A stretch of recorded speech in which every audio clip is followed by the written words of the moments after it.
ante el Tribunal de Juicio Oral en lo Penal de Concepción en la causa 172-2021, juicio mismo RIT. Aprecio por Zoom a dos querellantes, un abogado defensor y una de las imputadas. Esencialmente todos los demás, si no me equivoco. Entonces, don Cristian Muga quedó ayer pendiente sus alegaciones. ¿Quién va a tomar esto? Acerca de la participación de su representante. Por favor. Muchas gracias, señora presidenta. Muchas gracias también al tribunal. Señoría, antes de comenzar mis alegaciones, efectivamente, respecto de la participación, quisiera hacer presente, señoría, que doña Patricia Cabalá se encuentra hoy día conectada por Zoom. Eso se debe a cuestiones personales que no pudo eludir y que evitaron o hicieron imposible su presencia hoy día en la sala. Lo hago presente, aunque ya es un poco tarde, pero también solicitando desde luego la autorización del tribunal para esa forma de comparecencia. El tribunal deja constancia que la autorización se dio ayer y ahora solamente se está formalizando, así que como se pide. Muchas gracias, señoría.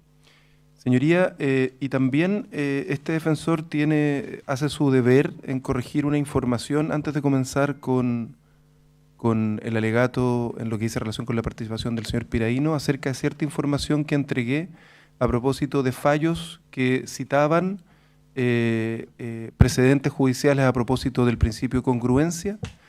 Por error, señoría, yo señalé un número que es correcto, pero es correcto como un vínculo de LexisNexis, señoría, desafortunadamente. Y en el vínculo de LexisNexis, que yo no sé si el tribunal puede accederlo o no, se encuentran los siguientes roles, que son los que efectivamente contienen las citas que yo efectué de manera textual. El primer rol, que corresponde exactamente a la cita que yo efectué a propósito del principio de congruencia, es el rol 605-2021 de la Corte de San Miguel.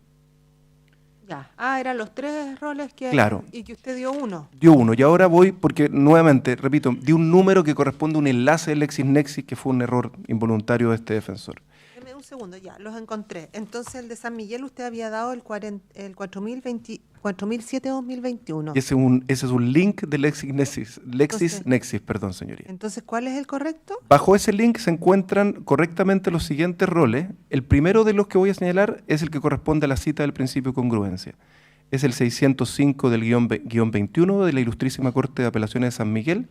Y en el mismo sentido, señoría, encontramos los roles 141 del 2007, considerando segundo, 141-2017, considerando segundo de la Ilustrísima Corte de Apelaciones de Concepción, el 2373-2021 de la Ilustrísima Corte de Valparaíso. Espérese un poquito. Corte de Apelaciones Valparaíso, por favor. Por favor, ¿puedo dirigir yo la audiencia? Claro. Ya. Entonces, la Corte de Apelaciones de Valparaíso, ¿cuál me decía usted? Es el 607 del año 2021, Ya. perdón, 2373 del año 2021 de Valparaíso. Ya, y me falta la Y finalmente Corte de Apelaciones de Temuco, que es la 607 del 2021, correspondiente a la Ilustrísima Corte de Apelaciones de Temuco, señorías. Efectivamente, en mis alegaciones yo no hice referencia, creo, a la Corte de Valparaíso. Sin embargo, bajo esa enumeración que hago del vínculo de LexisNexis se encuentran estos fallos que he señalado. El que cité textualmente, insisto, y con esto ya parto directamente con mi alegación, corresponde al rol 605 del año 2021 de la Corte de San Miguel. Bien, don Cristian, antes de que usted empiece, voy a repetir los roles. Corte de Apelaciones de San Miguel, 605-2021. Corte de Apelaciones de Temuco, 607-2021. Corte de Apelaciones de Concepción, 141-2017, considerando segundo. Y Corte de Apelaciones Valparaíso, 2373-2021. Así es, señoría. Muchísimas gracias. Y les pido nuevamente mis disculpas por el error en la cita. No se preocupe. Voy ahora, señoría, al tema que es mi punto 4 en mis palabras de clausura, que dice relación con la participación que se imputa a don Edmundo Piraíno, señoría. Señoría, don Edmundo Piraíno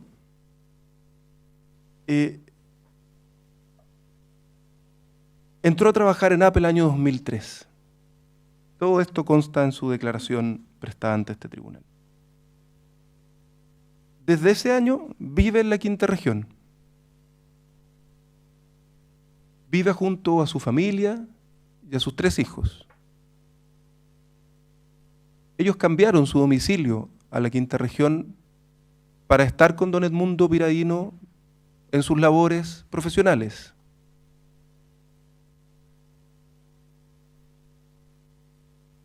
El año 2004, señoría, de una forma muy rápida y en reconocimiento a sus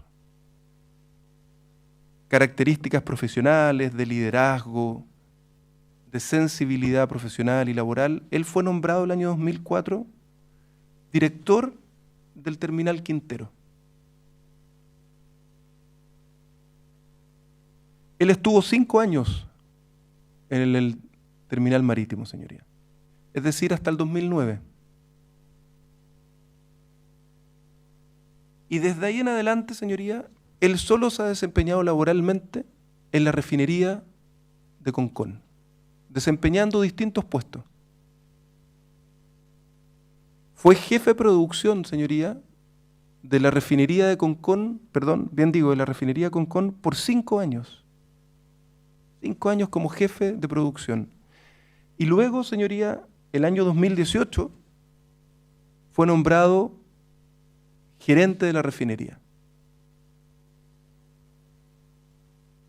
En este trabajo, señoría, desde luego ya podemos advertir, ¿no es verdad?, que al momento de los hechos, agosto del año 2018, el señor Piraíno no llevaba 1 año aún como gerente de la refinería.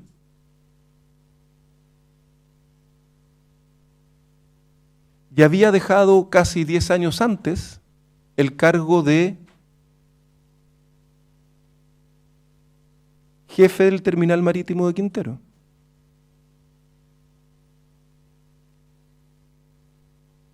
Desde sus distintas posiciones, el señor Piraíno, viviendo siempre en la región, siempre cerca de su trabajo, en Concón, hoy en Viña del Mar, pero principalmente en Concón, señoría, le tocó enfrentar diversos desafíos país, señoría, para poder mantener en operaciones la refinería, o sus procesos en la refinería cuando él estaba a cargo de la producción. ¿Y a qué eventos me refiero, señoría? Desde luego, por ejemplo, al terremoto del año 2010. Desde luego me refiero a los episodios del denominado estallido social. ¿Y para qué decir de los tiempos mucho más cercanos para todos nosotros en pandemia? El señor Piraíno no conoció el teletrabajo. El señor Piraíno tuvo que enfrentar los bloqueos de las carreteras que impedían el acceso a la refinería con el objeto precisamente de bloquear o de suspender o de dificultar el suministro de combustible en la época del estallido social. Y sin embargo, nada de eso, nada de estas características parecen ser relevantes, señoría, al momento de juzgar el actuar del señor Piraíno.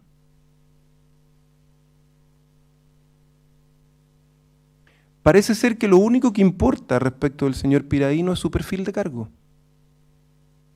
Y me haré cargo de su perfil de cargo en lo sucesivo, pero no puedo dejar de mencionar estas cuestiones humanas, personales, porque, señoría, hablan de ciertas características propias del señor Piraíno que son incompatibles con una imputación como la que se plantea en este juicio.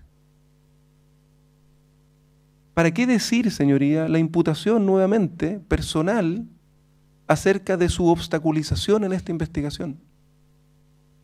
¿Qué cosa más alejada de la realidad, pero al mismo tiempo, señoría, qué situación más resuelta ya jurisdiccionalmente?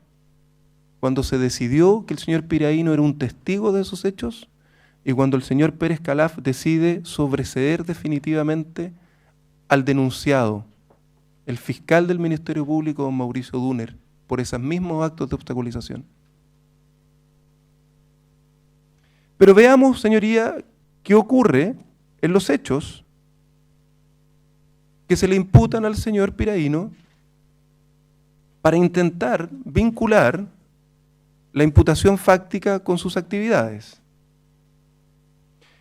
Si uno va a la declaración que prestó el señor Piraíno el día 5 de octubre ante este tribunal oral, él nos señala que él se enteró de la llegada del crudo Iranian Heavy con alto contenido sulfídrico aproximadamente en julio del año 2018. ¿Y por cómo lo supo? Bueno, fue por instancias o por reuniones generadas por don Álvaro Guerra a petición de su jefe, quien era su jefe, don Patricio Farfán. Nuevamente, el señor Piraíno no puede ser argumentado por este defensor como una prueba, porque no lo es. El señor Piraíno es simplemente un medio de defensa.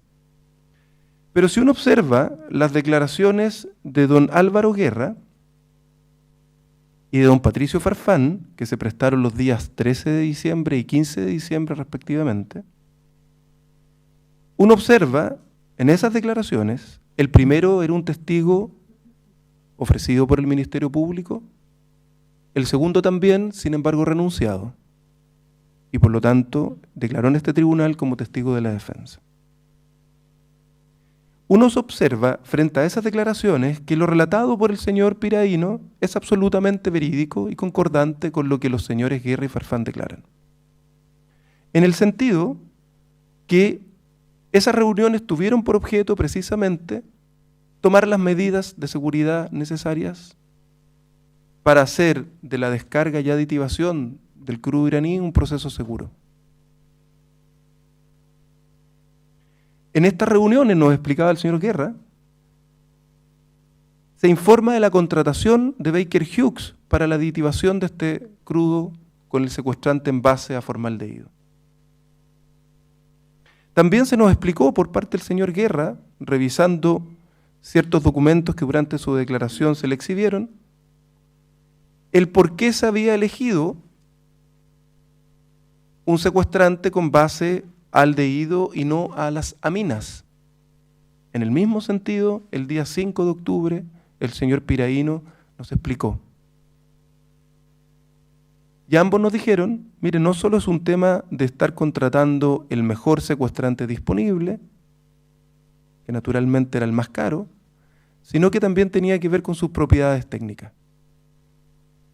El problema de las amidas o de los secuestrantes en base a amidas nos explicaban tanto el señor Guerra como el señor Piraíno, tenía que ver con el riesgo que esta última tenía de disolverse en el agua.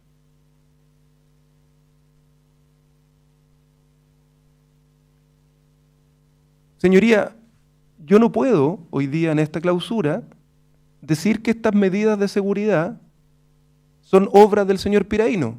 Sería contradictorio con afirmar aquello con lo primero que he señalado.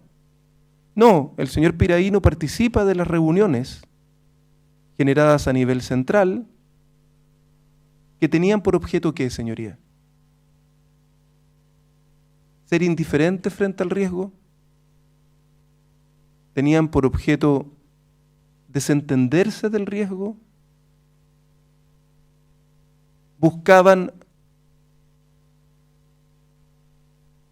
frivolizar el riesgo en términos de decir, mire, da lo mismo lo que pase. No, señoría. El señor Guerra nuevamente el día 13 del 12 nos dice, mire, cuando explica la carta Gantt, que constaba en ese correo que se le exhibió por parte del Ministerio Público, bueno, esta carta Gantt era la carta Gantt de las medidas de seguridad necesarias para hacer de esto una operación segura. Entonces, señoría, este primer orden de imputación que hace el Ministerio Público y los restantes acusadores respecto del señor Piraíno es completamente contradictorio con lo que significa en el derecho penal la adopción de medidas de seguridad. Las medidas de seguridad en el derecho penal, señoría, y voy a poner un ejemplo para poder ejemplificar o para poder concretizar esto que estoy señalando, las medidas de seguridad van en contra de la presunción de aceptación de riesgo, nunca a favor. Permítanme el ejemplo. Voy a volver sobre mi ejemplo que puse a propósito de la clausura del hecho 1. Si distintos bañistas están en una playa y ven que una persona se está ahogando, puede ser que alguno de ellos sea un nadador experto, señoría. ¿Verdad? Perfectamente posible. Ese nadador experto está en posición de ir a salvar al bañista. Probablemente podría, ¿verdad? ¿Tiene obligación de ir a salvar al bañista? Ninguna. ¿Quién es el único que tiene posición para salvar deber de salvar al bañista? Es el salvavidas contratado por el municipio, o qué sé yo, por la junta de vecinos, por la entidad competente, para precisamente efectuar maniobras de socorro en caso que un bañista se esté ahogando. Uno al bañista, al espectador experto, a este sujeto que está en su toalla con su familia y que es un profesor de natación pero que se queda tirado ahí en la arena, uno le podrá formular toda clase de reproches morales. Tú pudiste, tú estabas en situación, pero él no tenía obligación alguna de ir a socorrer. Esa obligación solo a quien asiste, a quien debe, no a quien puede, a quien debe. Pero avancemos un poco más. Aquel que debe, el salvavidas, socorrer al bañista, ¿tiene obligación de salvarle la vida, señoría? La respuesta es no, señoría. Penalmente es completamente erróneo sostener que aquel que está en posición de garante, es decir, aquel que, siguiendo al profesor Héctor Hernández, ya que el Ministerio Público lo citó en su clausura, puede y debe, aquel que puede y debe, solo debe ejecutar aquellas maniobras que buenamente pueda realizar. No tiene obligación de asegurar el resultado salvador. Voy a volver sobre el ejemplo del salvavidas. Imaginemos entonces que el salvavidas, ya que puede y debe, porque es garante y se encuentra sumido en tal posición, entra al agua a tratar de salvar al bañista que se está ahogando. Y resulta, señoría, que por el oleaje, por las corrientes, porque se cansó, señoría, porque el salvavidas porque el bañista se le alejó en distancia, el salvavidas tiene que devolverse a la orilla. Vamos a decir entonces que ese salvavidas es responsable de homicidio del bañista por omisión, por incumplir los deberes que le imponía la posición de garante. Pero señoría, ese es un absurdo, ese es un exceso interpretativo de la regla de la posición de garante. El garante solo está obligado a ejecutar aquellas acciones de salvataje en el caso del salvavidas o en el caso del que estamos hablando en este juicio, que buenamente crea que de acuerdo a la técnica estime son las suficientes para evitar el riesgo. Entonces vuelvo después del ejemplo a lo que estoy planteando. Por favor, les pido, señoría, que me digan cómo es posible que todo lo tratado en estas reuniones en las cuales participó el señor Piraíno no contengan una densidad jurídica suficiente para entender que tenían por objeto evitar el riesgo y muy lejos de ello buscaban concretarlo. ¿Cómo? ¿Cómo la contratación de Baker Hughes podría ser una conducta neutra desde el punto de vista penal? En vez de interpretarse correctamente como la conducta de quienes, conociendo el riesgo, adoptan las mejores decisiones que están a su alcance para evitar su producción. Pero sigamos. Luego el Ministerio Público en su acusación nos dice, mire, ¿a qué se limitó el señor Piraíno luego de estas reuniones?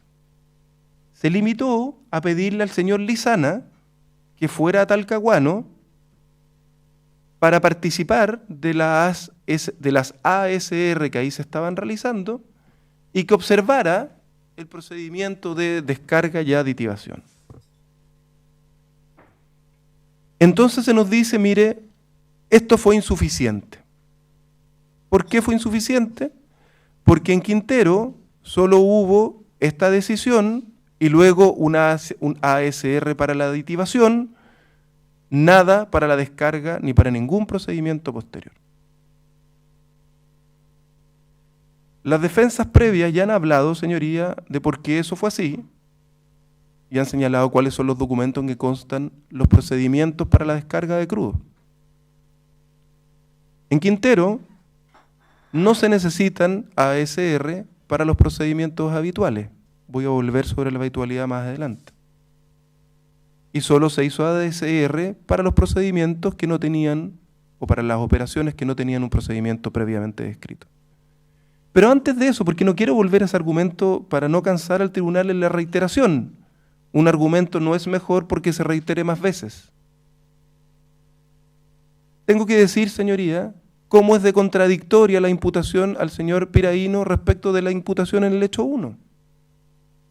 Es decir, señoría, cuando se nos dice, mire, el señor Piraíno se limitó a pedirle al señor Lizana que fuera a Biobío a observar cómo esto se hacía, entonces llegamos a la contradicción lógica insalvable siguiente.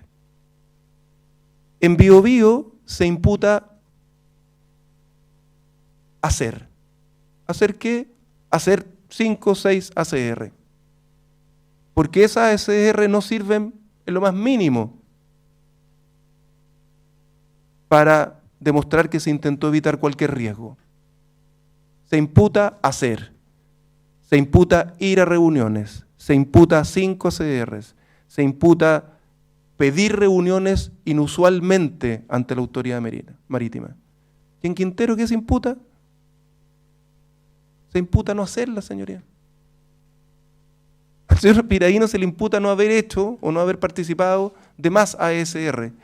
Entonces, señoría, mi pregunta, para no vulnerar el principio de lógica y no contradicción, es ¿cuál es el rol que los acusadores le asignan entonces a las ASR?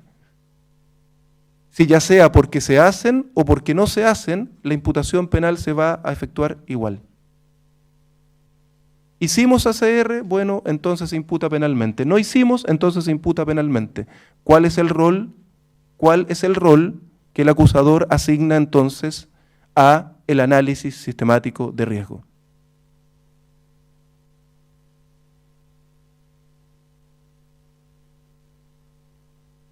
Posteriormente, se nos dice, mire, el señor Piraíno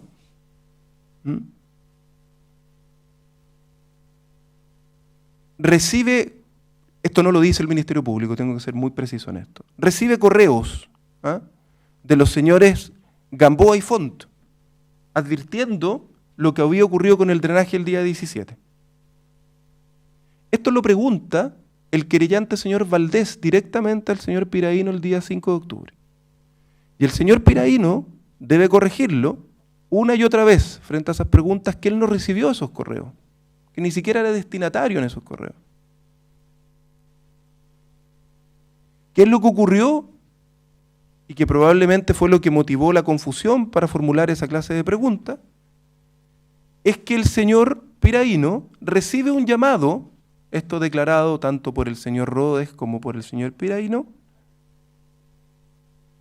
el día 20 de agosto, en que el señor Rodes le informa la existencia de estos correos y le dice, Edmundo, estas son las medidas que estoy tomando. Estas medidas el tribunal ya las conoce. Y Edmundo Piraíno en su declaración dice, mire, yo estoy de acuerdo con lo que el señor Rodes me plantea en su teléfono, en su llamada telefónica. Estoy de acuerdo con las medidas, las consideré correctas. Entonces la Fiscalía, y esto sí lo dice el Ministerio Público en su clausura, dice, estas medidas fueron ineficientes. Ineficientes. Señoría, y mi pregunta es, ¿qué tiene que ver el juicio de eficiencia sobre medidas evitadoras de riesgo con el dolo penal que exige el artículo 291 y el artículo 44? Nuevamente vuelvo al ejemplo de el salvavidas respecto al bañista. El salvavidas puede haber sido un mal salvavidas, puede haber adoptado decisiones equivocadas, fue en contra de la corriente en vez de ir por el lado, por decir algo que no sé. Pero no le podemos imponer, ni podemos juzgar ex post, si lo que desempeñó o las actividades que desempeñó el salvavidas respecto del bañista fueron las adecuadas simplemente por si lograron o no lograron evitar la producción del resultado. Ese juicio ex post que está haciendo el Ministerio Público de calificar de ineficientes en su clausura las medidas que adoptó el señor Rhodes y que comunicó al señor Piraíno el día 20 de agosto, no tiene nada que ver con este juicio. Porque lo que se imputa no es la negligencia técnica de quien toma las medidas. No es si la capa de espuma, señoría, era o no era una medida idónea. Eso no puede ser objeto de reproche penal, salvo que estemos hablando de un tipo culposo, que no es ni el caso del artículo 291 ni del artículo 44. Entonces, ¿qué tiene que ver que el señor Rhodes haya efectuado medidas ineficientes? Tal vez eso, si es así, no lo sé, pero si eso fuera así, significará algún reproche laboral, señoría. Pero ¿cómo conectamos esa atribución de ineficiencia con el dolo que requieren estos artículos? Y en particular con la conducta del señor Piraíno.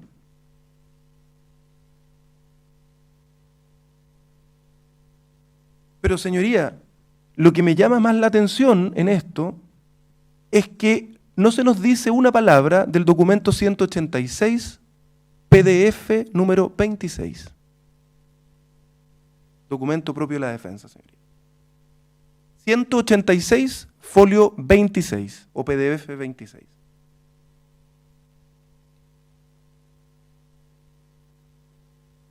Señoría, en este documento lo que ustedes podrán observar es lo siguiente.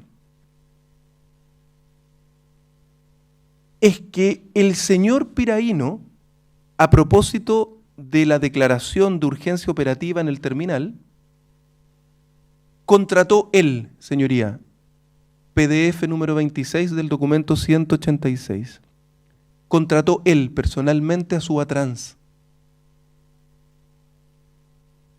¿Para qué, señoría?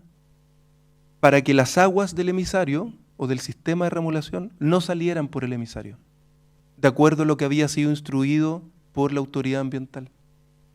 Él personalmente, no lo hizo el señor Farfán, no lo hizo el señor Guerra, no lo hizo el señor Albistur, el señor Piraíno contrató a Subatrans, PDF número 26 del documento 186, para que realizara estas acciones de retirar los residuos que se encontraban en el sistema de tratamiento y que por lo tanto no pasaran por el punto de medición que de conformidad al decreto supremo 90 se encontraba en la tubería del emisario.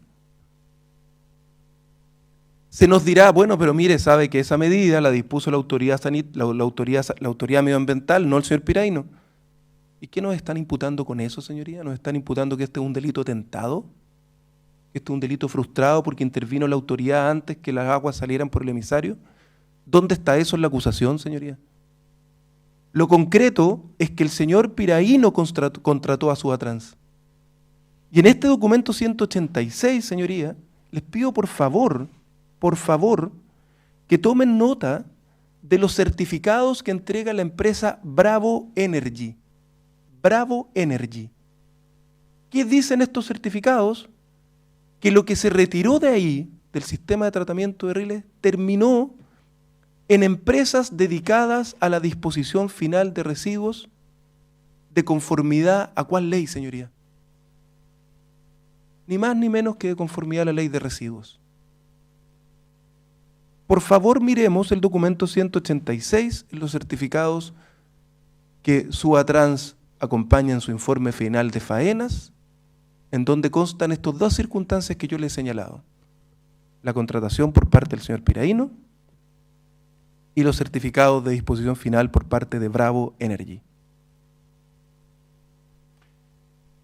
Frente a esta evidencia, señoría, ¿qué hacen los acusadores? Recurren a este argumento, del cual me haré cargo en lo sucesivo. Dicen, mire,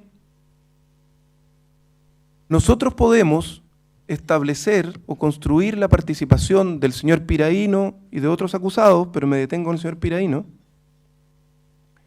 en base al documento 144, que contiene los perfiles de cargo.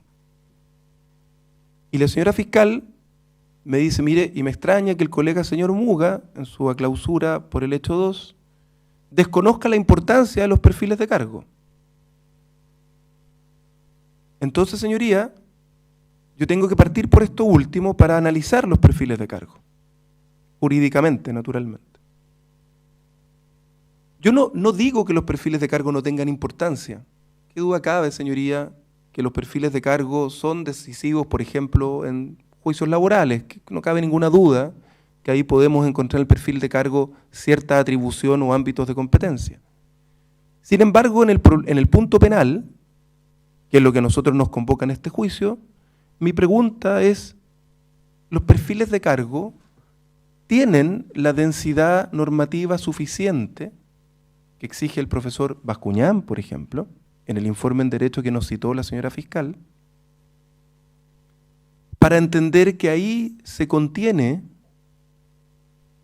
un deber de actuación específico? Porque recuerden, señoría, que la posición de garante no se construye conforme a deberes generales de actuación.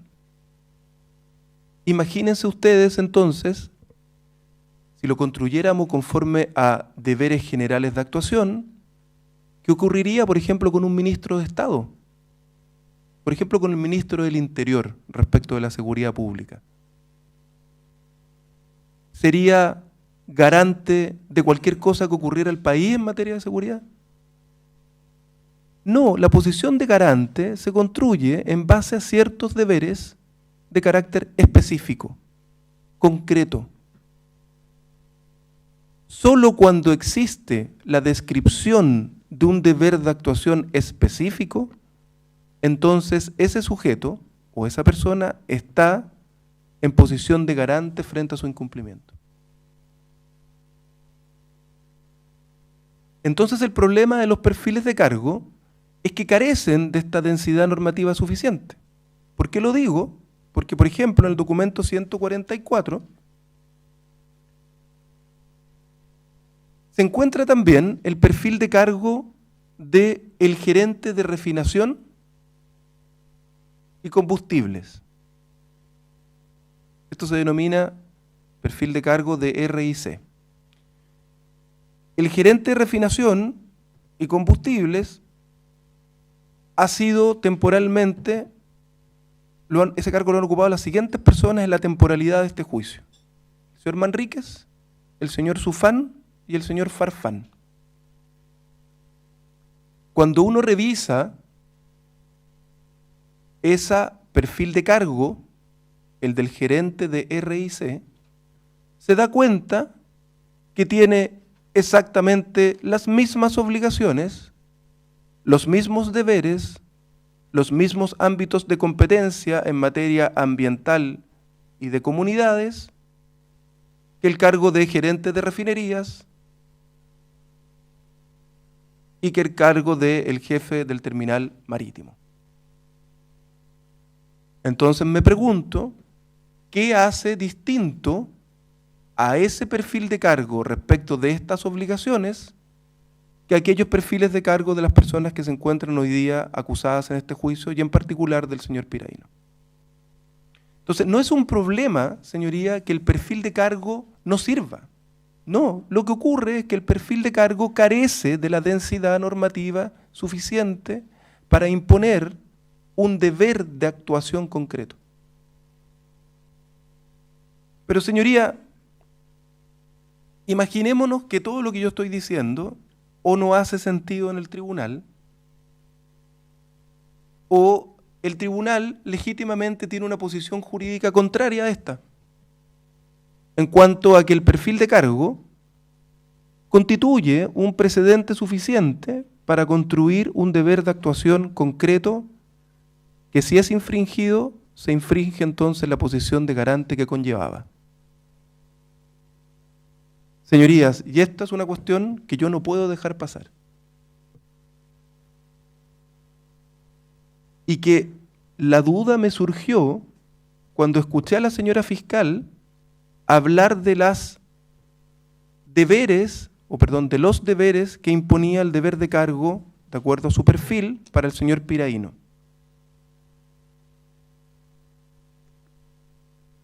Y la señora fiscal nos leía las descripciones de estos deberes, pero no los concluía. Yo iba siguiendo el documento, no los concluía, simplemente se quedaba en la descripción general del deber, de la conducta o de la actividad. Y cuando uno revisa el documento 144, señoría, y si ustedes me permiten voy a señalar cuál es exactamente el PDF.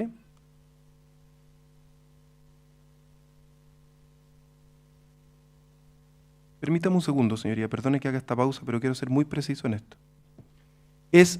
Muchas gracias, es el PDF número 154 y siguientes. En la página, señoría, página o PDF 154 del documento 144.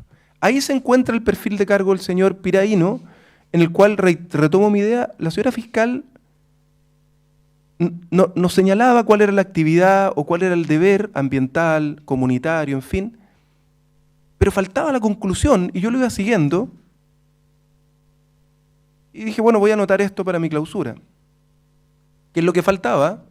Señoría, es que en el documento 144 no existe una palabra en el perfil de cargo, una palabra, señoría, una palabra en el perfil de cargo del señor Piraíno respecto al terminal marítimo Quintero. Una palabra, señoría. Señoría, cuando les digo una palabra no existe una palabra. Todas las obligaciones que la señora fiscal mencionó para el señor Piraíno están referidas a refinería. Refinerías Aconcagua. En todas las obligaciones que la señora fiscal imputó como infringidas y por lo tanto infringió su deber de garante, no existe una palabra para el terminal Quintero. Señoría, no existe tampoco en los cargos que reportan al señor Piraíno una palabra respecto de que reciba reportes del terminal Quintero. Entonces se nos quiere construir la posición de garante a partir del perfil de cargos, sin que en el perfil de cargo del señor Piraíno exista una palabra respecto del terminal.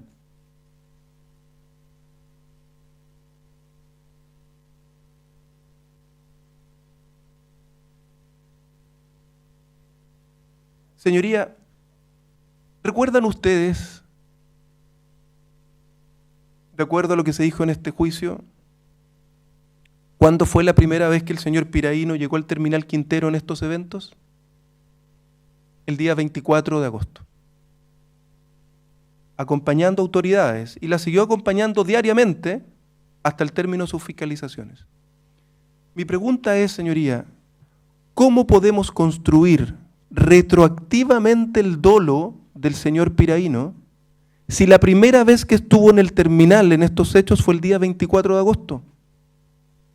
El señor Piraíno en su declaración de octubre ante este tribunal le explicaba a su señoría, le decía, mire, ¿sabe qué? Los días 17, 18, 19, hasta el 24, estuve en la refinería y en mi casa.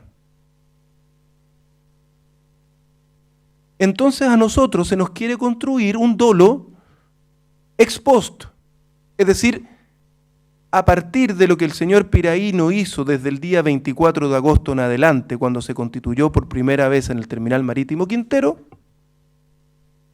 se nos quiere decir, mire, eso nos permite construir el dolo anterior. Yo digo, ¿cómo? ¿Cómo hacemos eso? ¿Cómo dogmáticamente podemos construir de esa forma el dolo? Si el dolo siempre es anterior, es una manifestación, exteriorización corporal, decisiva, de voluntad, previo a la acción o a la omisión, nunca posterior. ¿Dónde está la prueba de dolo, eventual o directo, dependiendo del artículo 291-44, respecto de la acción de drenaje del día 17? Todo eso parece no importar, señoría. Sabiendo que el señor Piraíno llegó al terminal el día 24 de agosto, señoría. ¿Y qué hizo? Contrató a Subatrans.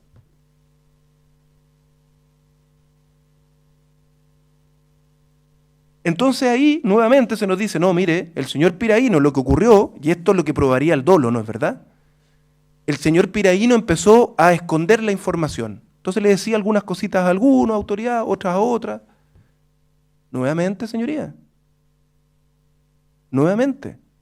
Estos hechos fueron investigados. Esa supuesta obstaculización a la autoridad fue investigada, señoría. Y el señor Piraíno, que está sentado detrás mío, fue testigo, señoría.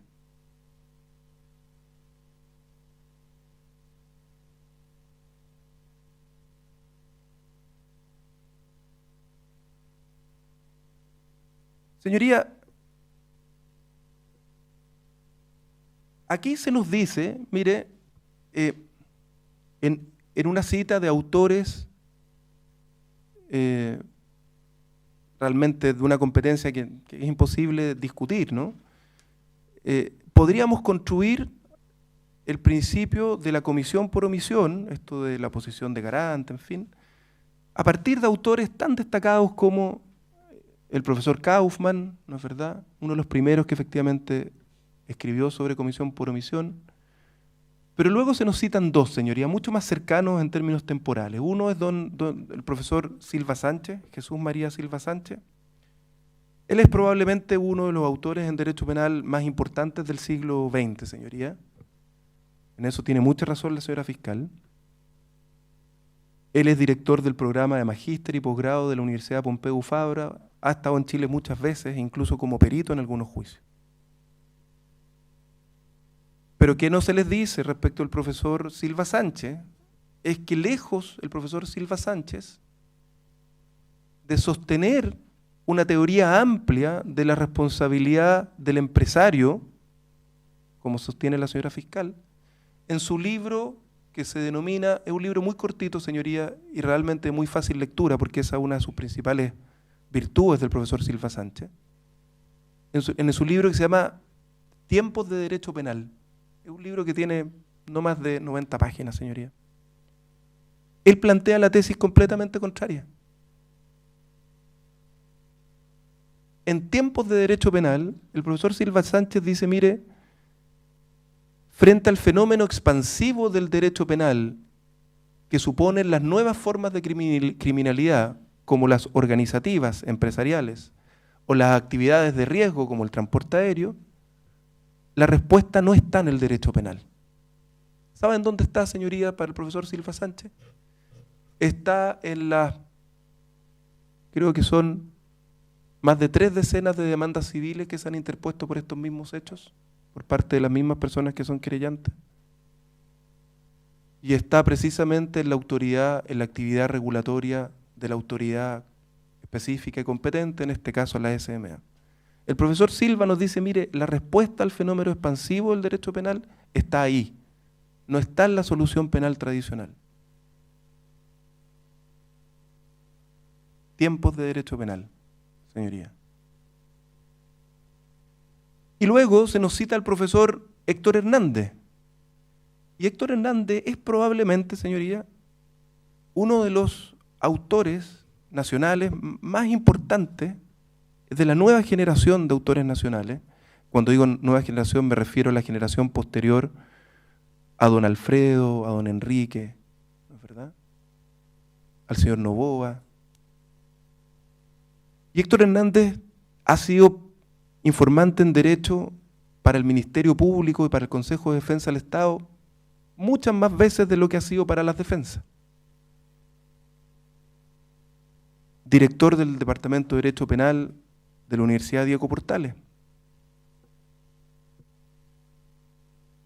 Y que comparte con el profesor Silva Sánchez esta cualidad tan perdida, o más bien dicho, tan deseada, ¿no?, en el derecho penal, de escribir en fácil. Y el profesor Héctor Hernández, lo que la señora fiscal citó a propósito de sus construcciones de la posición de garante, se encuentra en un artículo que él escribió para el libro homenaje al profesor Curi. Ese libro homenaje se llama Modernizar y humanizar el derecho penal, o al revés, humanizar y modernizar el derecho penal. Y ese artículo se denomina, señoría, hago la cita textual, si usted me lo permite, se denomina el fundamento de la posición de garante de los directivos de empresa respecto de delitos cometidos por terceros en la misma. Esa es la fuente que el Ministerio Público cita para los efectos de justificar lo que denominó esta posición de garante del señor Piraíno por vigilancia. Pero yo avanzaré un poco más que simplemente la cita. Siguiendo al profesor Hernández, el mismo profesor que siguió doña Ana María. ¿Qué nos dice el profesor Hernández? Nos dice, mire, efectivamente, en la posición de garante por vigilancia se distinguen 3 variantes, nos dice el profesor Hernández. Por injerencia, la primera de ellas, que es básicamente, señoría, sinónimo de la creación del precedente. Es decir, si una empresa o un directivo que participa de una empresa realiza actividades que por su naturaleza son creadoras de riesgo, entonces existiría posición de garante por injerencia de los directivos de la empresa. Esa es la primera variante. La segunda variante, nos dice el profesor Hernández, es por deber de aseguramiento de cosas. Entonces el profesor Hernández, en esta virtud que él tiene de escribir en simple, nos dice, bueno, mire, esto es claro. Por ejemplo, respecto del propietario de un edificio, sobre su responsabilidad en la techumbre. Si el propietario de un edificio no mantiene la techumbre y resulta que la techumbre, las tejas, en fin, caen sobre las personas que caminan por la vereda, ahí hay responsabilidad penal por infracción a la posición de garante en esta segunda variante que es el aseguramiento de cosas. Y después nos dice, mire, la tercera variante es la posición de garante en vigilancia sobre las personas. Y el profesor Hernández, en este artículo que tengo aquí, señoría, que lo imprimí, dice, mire, la primera variante por injerencia se ha construido en Alemania y en España a propósito de 2 casos bastante ejemplares en esos países que tenían que ver uno con la aplicación de un producto químico al cuero que era peligroso para la salud, y otro con la comercialización del denominado aceite de colza, que era un aceite también que tenía ciertos riesgos para la salud y que fue comercializado en España. El problema, dice el profesor Hernández, es que todos los autores, respecto de la vigilancia por injerencia, dicen que la actividad empresarial riesgosa no solo debe ser riesgosa, sino que tiene que ser además ilícita. ¿Por qué? Dice el profesor Hernández, porque si solo nos quedamos en lo riesgoso, entonces serían garantes por injerencia todos los gerentes de la aerolínea, por ejemplo, los gerentes de transporte, los gerentes de empresas que se dedican al transporte de productos químicos peligrosos como el ácido sulfúrico, ¿no es verdad?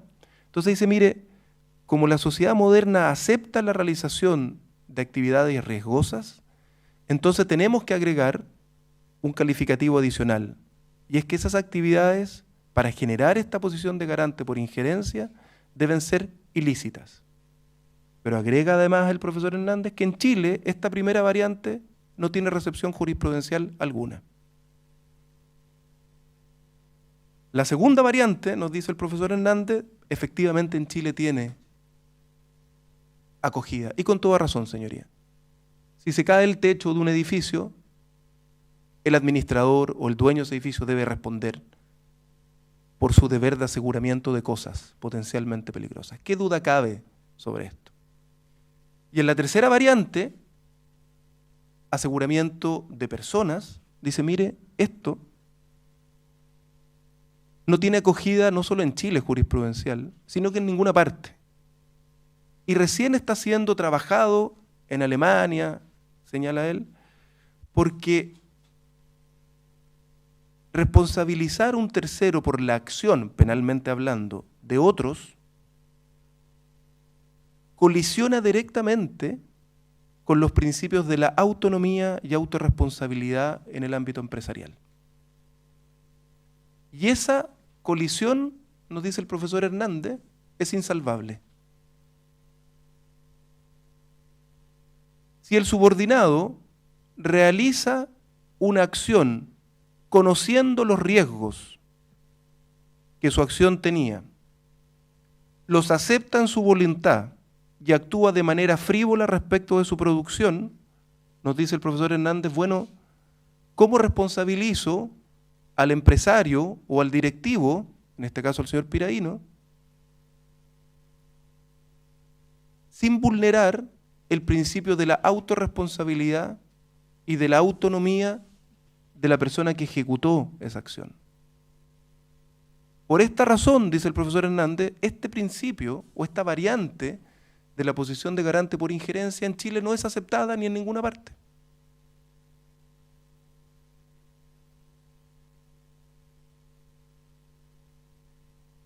Ahora, explicado esto, le pregunto al tribunal,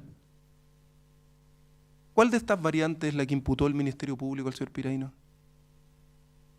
en la posición de garante por vigilancia? ¿Cuál de ellas, señoría? ¿Por injerencia?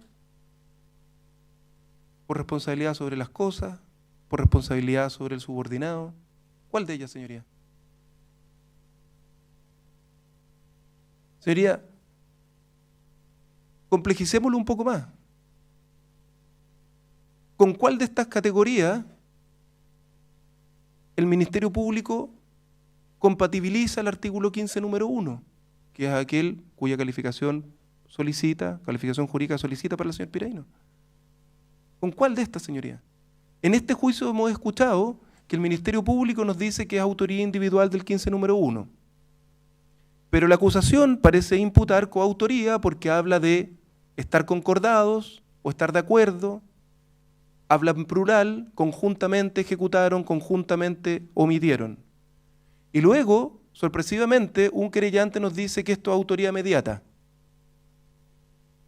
El problema es que la autoría mediata, ya se explicó, exige que el autor mediato actúe dolosamente, de modo directo, y que haya un instrumento con imputabilidad disminuida o derechamente impune. Entonces, ¿dónde? ¿A qué categoría del artículo 15 reconducimos este deber de vigilancia en términos generales, sin explicarnos siquiera, siguiendo al profesor que el acusador cita, cuál de estas tres variantes es la que estamos tratando de aplicarle al señor Piraíno?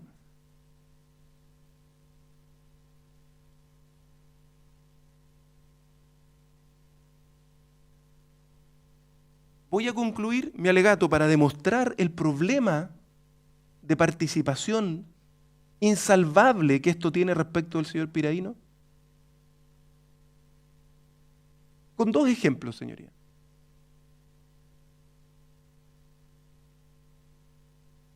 Se nos dice, la conducta del señor Piraíno o sus omisiones contribuyeron a causar las intoxicaciones. Bien, en Quintero.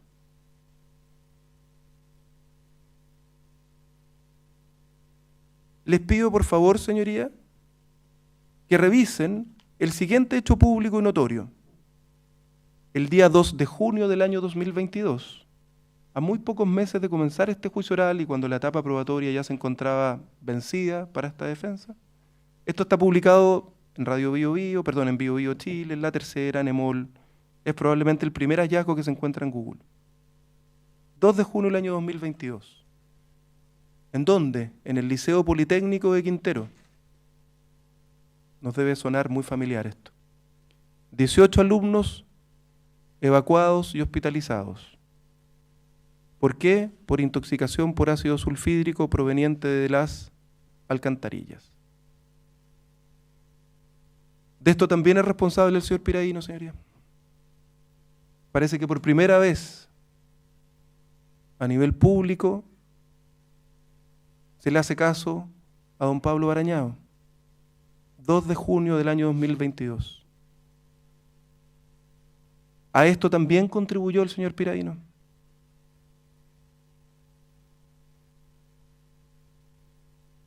Señoría, el día 15 de diciembre, y con esto concluyo, señalé al inicio de este capítulo, que declaró don Patricio Farfán como testigo de la defensa, por lo tanto los acusadores tuvieron oportunidad de contrainterrogarlo.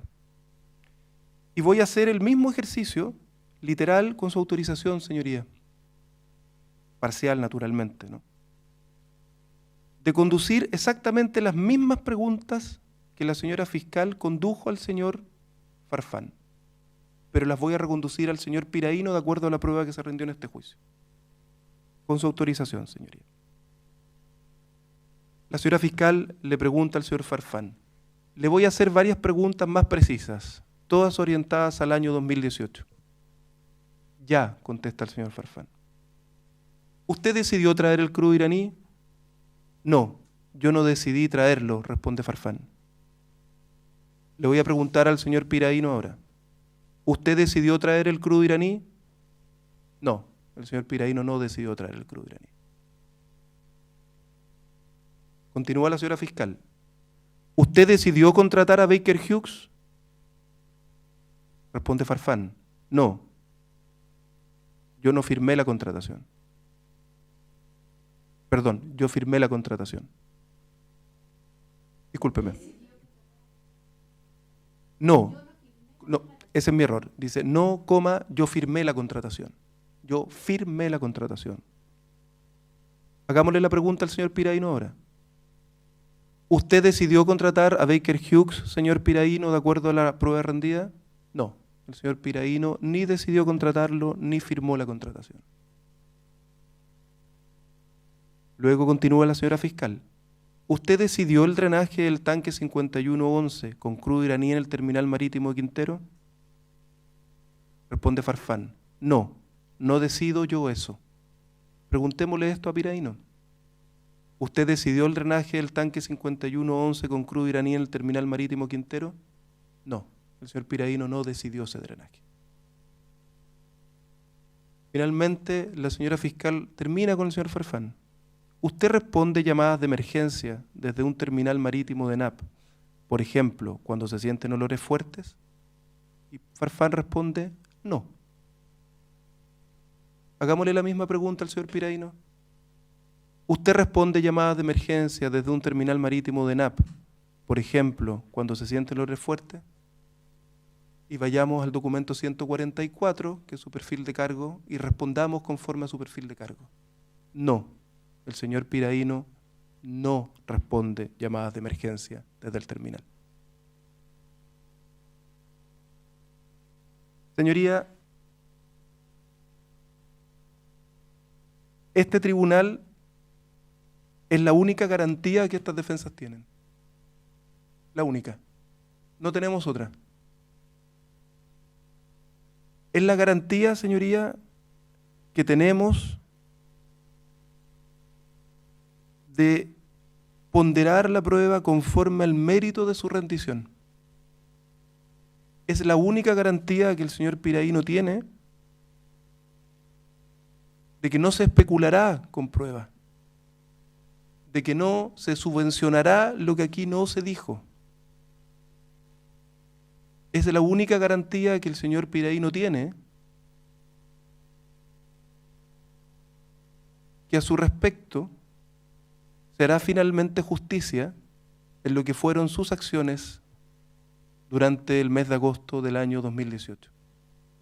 Y por lo tanto, señoría, solicito la absolución de don Edmundo Piraíno de los cargos que le fueron impuestos en esta acusación.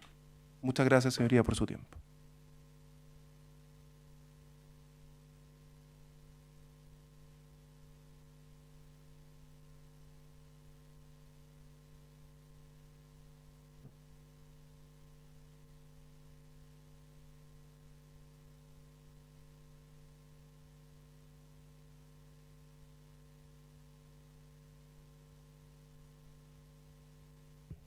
Con esto terminan las clausuras. Vamos a decretar receso hasta mañana. ¿Me quería pedir algo? No, señorita. A las 9 de la mañana. Muy bien, señoría. Gracias, Eso es señoría. todo.